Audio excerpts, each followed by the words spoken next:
आज बनवली झणझणीत अशी शेवगा रस्सा भाजी. त्यासाठी इथं थोडंसं लसूण, कोथिंबीर, कांदा, टोमॅटो, थोडं सुकं खोबरं यांचं वाटण करून घेतलं. सकाळ संध्याकाळ दोन्ही टाईम भाजीला काय बनवायचा हा प्रश्न.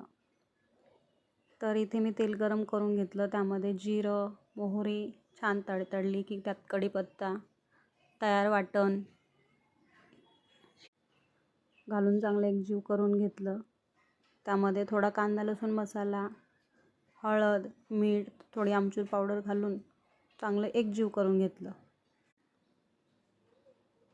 वाटण चांगलं परतून घेतल्यानंतर त्यामध्येच शेवग्याच्या शेंगा स्वच्छ धुवून वाटणामध्ये परतून घेऊन त्यामध्ये थोडंसं पाणी मिक्स करून शिजवून घ्यायचं.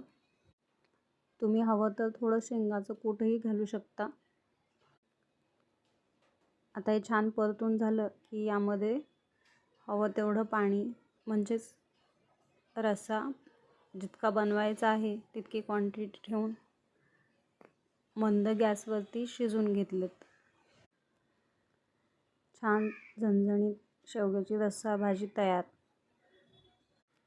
ही रेसिपी तुम्हाला कशी वाटली कमेंटमध्ये मला नक्की सांगा.